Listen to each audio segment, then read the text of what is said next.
So the Collegiate Academy is a program that is offered to students at Dearborn High and Edsel Ford and Fortson. Been around since I think about 2013 is when it first started, and so it's a 3-year program starting in 11th grade. Our first graduating class was 2016, so it's been around a little bit, and it's a very successful program. It's a wonderful program. I've been a part of it as the counselor since 2017, and I love my job. I love what I do. It's a great opportunity for students, and I love working with the students in the program. So let me just share some of the prime benefits that you'll experience, or your students will experience in the program. This is the big one here, is that you're essentially going to get 2 years of college paid for through the school district, completely free. And in this day and age, that's a huge benefit. As we know, college tuition has skyrocketed over the years, and I'll talk a little bit about that later on. That includes textbooks. If students take dual enrollment through our district, they have to pay for their own textbooks. So that's an added benefit for the Collegiate Academy. Here's kind of a nutshell of what this program looks like. We add an extra year to high school, so it's 5 total years in high school. But during those 5 years, you're going to finish your high school diploma and 2 years of college credits at Henry Ford College. Typically, that process would take 6 years. If you have a normal situation where a student attends Dearborn High or Fortson or Edsel Ford, and they graduate with their regular class after their senior year, and then they attend Henry Ford College and get an associate's degree, that's going to take 6 years to do that. So in our program, we overlap some of the high school and college credits. They count towards both, and we allow those students to finish in 5 years instead of 6, and of course all paid for by the school district.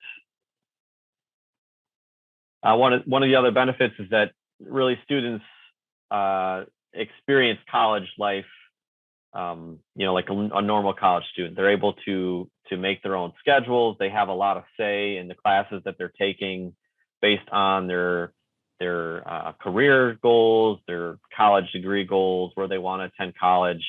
So they really have a lot of independence in terms of making their schedule, whether they're taking online classes or afternoon classes, evening classes. In the winter term, the term that starts in January, most likely Henry Ford College will have a normal schedule where most of the classes will be offered online and in person. Right now, we have a lot of classes that are only offered online, but that option will come probably next semester.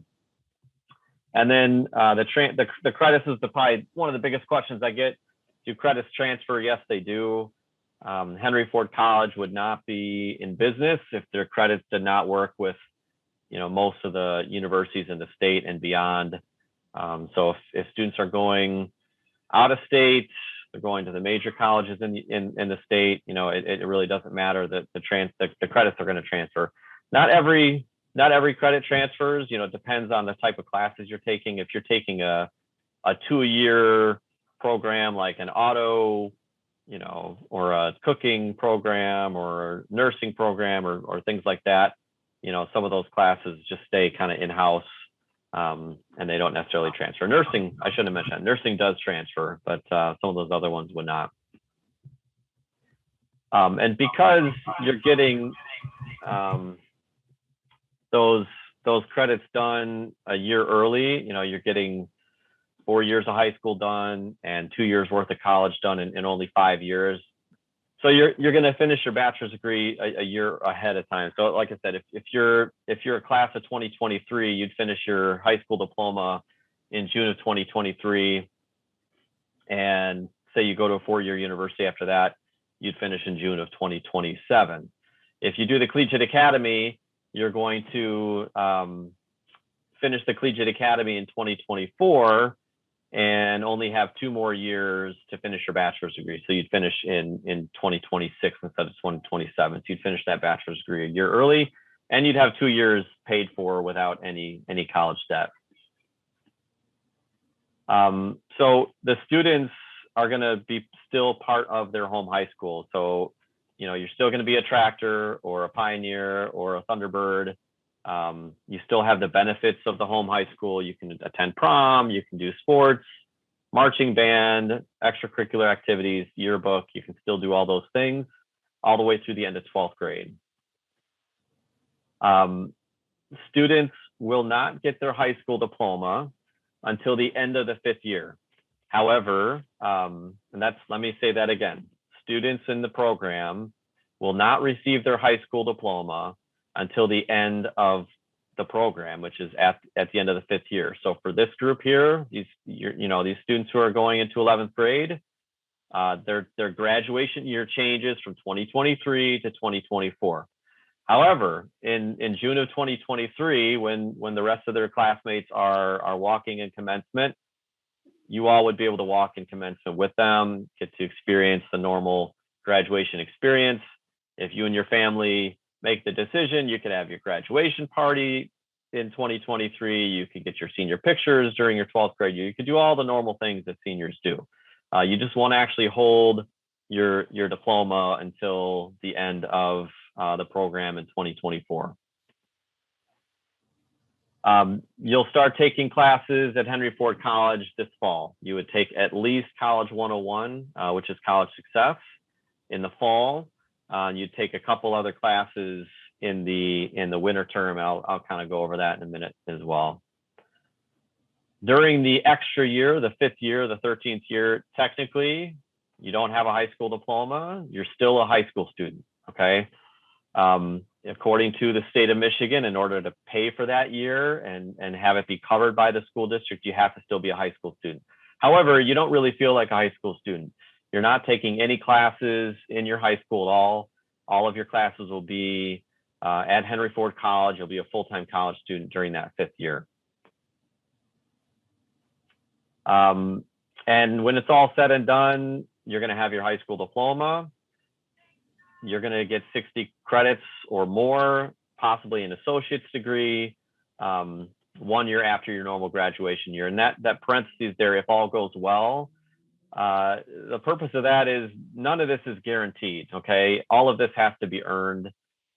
Students have to earn their credits. They have to pass classes. They have to, take enough credits that will get them to 60 or more credits. And I, as the counselor, I'm going to schedule them. I kind of serve as their college advisor, essentially, and I'll give them classes each semester that will take them to that point.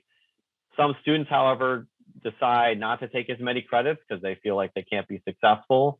So they discuss that with me, and we make that decision together along with their parents. And so they might not get to 60 credits based on that, but our typical student, if they're passing all their classes and they're meeting the requirements, they're going to get to 60, 65, almost 70 credits sometimes, and they can get the associate's degree as well if they take particular classes. All right, here's what the program kind of looks like in a nutshell going through 11th, from 11th through the 13th year. Like I mentioned, in 11th grade, they're going to take College 101. This year, it's going to be an online class. They'll have a live class session once a week. They'll have some online work to do.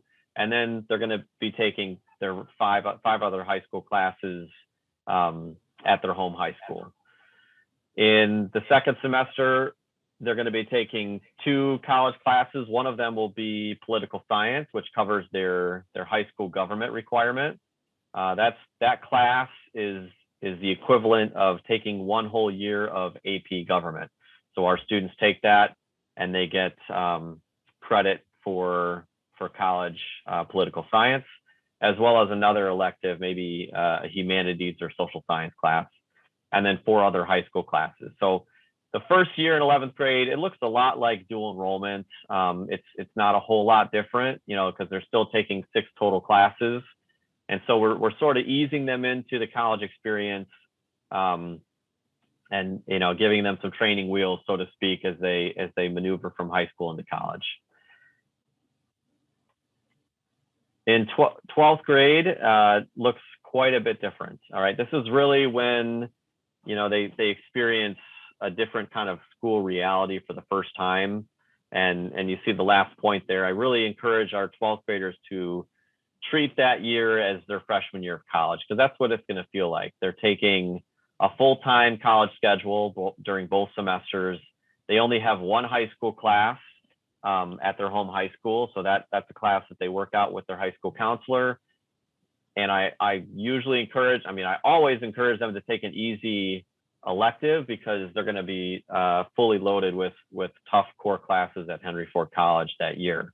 Some students choose to take co-op, the work-based learning experience, as their one class, and so they may not even set foot in their high school, for that year during the normal semesters. So again, 12th grade, treat it like your freshman year of college. You're taking 2 semesters of full-time college during that year. And then the 13th year I mentioned before, there's no high school classes. They're taking college classes fully, both semesters. And again, the reason why this program works is because every single class that they take at Henry Ford College also goes on their high school transcript. And so we're counting some of those classes as meeting language arts requirements, math requirements, science requirements, sometimes economics, the government requirement they meet with their college course. And so their senior year, they have a couple classes. Their language arts class is going to be a college class, and their senior year math class will be an HFC class as well. All right, so how much could you save in this program, compared to a typical university experience? Well, I just looked these numbers up a couple days ago, and for this upcoming school year, this is what you'd typically pay if you paid full tuition at the University of Michigan in Ann Arbor. You're going to pay almost $60,000, including room and board, for one school year, or for 2 school years. At Wayne State, just over $52,000. Including room and board. So even if you take the room and board out, it's still, you're still almost paying, $30,000 or more dollars for 2 years worth of college. So quite a bit of savings there through this program, getting those 2 years done. All right, as I mentioned, I'm currently the Dearborn Schools counselor working with this program, and I support the students from day one. Throughout the program, I help them pick their schedules. I make sure that their classes are going to transfer to the universities that they're interested in. I help them finish the MTA. The MTA, it stands for the Michigan Transfer Agreement, and it's an agreement between Michigan universities and community colleges to make sure that credits will fulfill the general degree requirement. So students that get the MTA done, when they transfer to a university, the university will waive all their general degree requirements. So if there's a freshman level or sophomore class that every student has to take, some social science class or humanities class that they need to take at that university to fulfill the general degree requirement, they'll waive all those requirements if a student gets the MTA done. I help them with, applying for graduation from the college if they choose to get an associate's degree. With their college application process, I help them find scholarships and take them through that whole process. In addition to the support they're going to get from me and the other Collegiate Academy staff, we have a couple of secretaries. Mr. Falella is there to support our students. They can access any support system at all at Henry Ford College. They're full students at HFC. They're just because they're in the Collegiate Academy doesn't mean they have some special distinction that doesn't allow them to get some of the extra support. They could see a Henry Ford College counselor or an advisor or a financial aid advisor. There's tutoring. There's all sorts of support that they're able to get. There's a writing center that can help them with their papers and essays. So all of that support is available to our students as well. What I found is that students as much as I tell them, I'll send them emails and let them know about these things, but they often they don't realize it until they actually need the help or they're struggling. So if you as parents who are listening, just make sure you have them, reach out to me or Mr. Fadlela when they're struggling and ask for support, because we know where they can find it. As I mentioned, tutoring is available. It's a free resource. There's online tutoring. Hopefully face-to-face tutoring will come back sometime this school year at the Learning Lab at HFC's campus. So when it's all said and done and students are finishing up this program, there's a couple kind of added bonuses that are really nice in this program.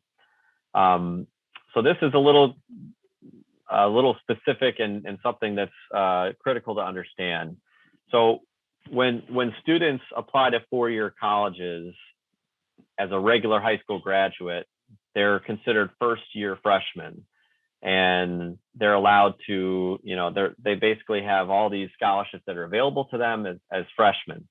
Our students in the Collegiate Academy are high school students all the way through their fifth year. So when they graduate from our program and from, they're not graduating from the Collegiate Academy. The Collegiate Academy is not a high school. They're graduating from Edsel Ford or Fordson or Dearborn High. When they graduate after their fifth year, even though they have 60, 70 credits, they're still considered, in terms of financial aid, they're considered first-year college students when they apply to colleges.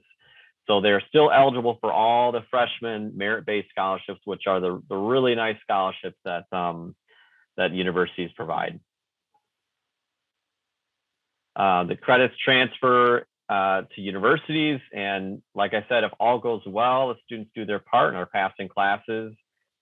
In terms of their credits, they're going to be considered juniors when they start and have just a couple years remaining for their bachelor's degree. All right, some things to keep in mind. Some of the the fine print here. We do not provide transportation, so students are going to have to get to HFC for their classes on their own, whether that's they're driving themselves or they take Uber, the bus, or parents, siblings, however you want to do that. We do not cover all the costs for possible classes they might take. If they're going to do the nursing program, there's some costs involved there. They're going to have to buy their own nursing scrubs, they have to buy their own stethoscope. Essentially, anything that is a resource or material that they keep, they're going to have to pay for.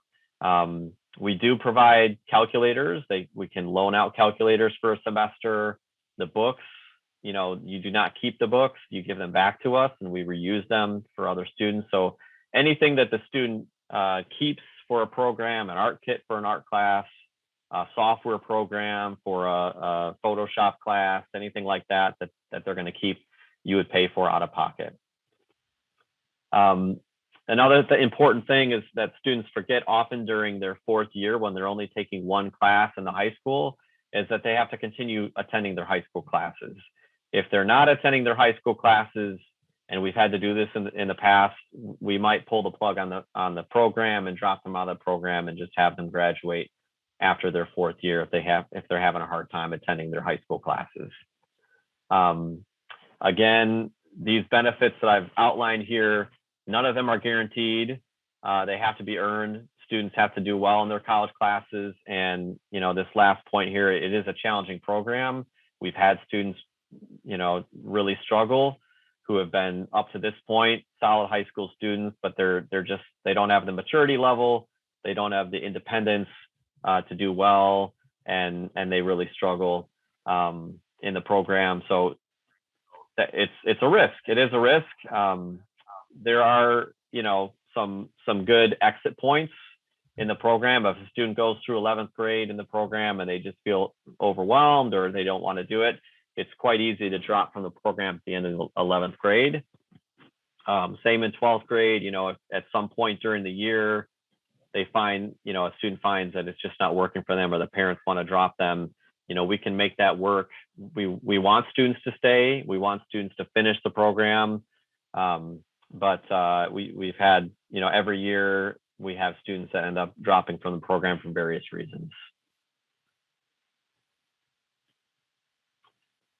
All right, that's the gist of what I have to share. I have not been monitoring the chat, but if you have questions, now would be a good time to ask those.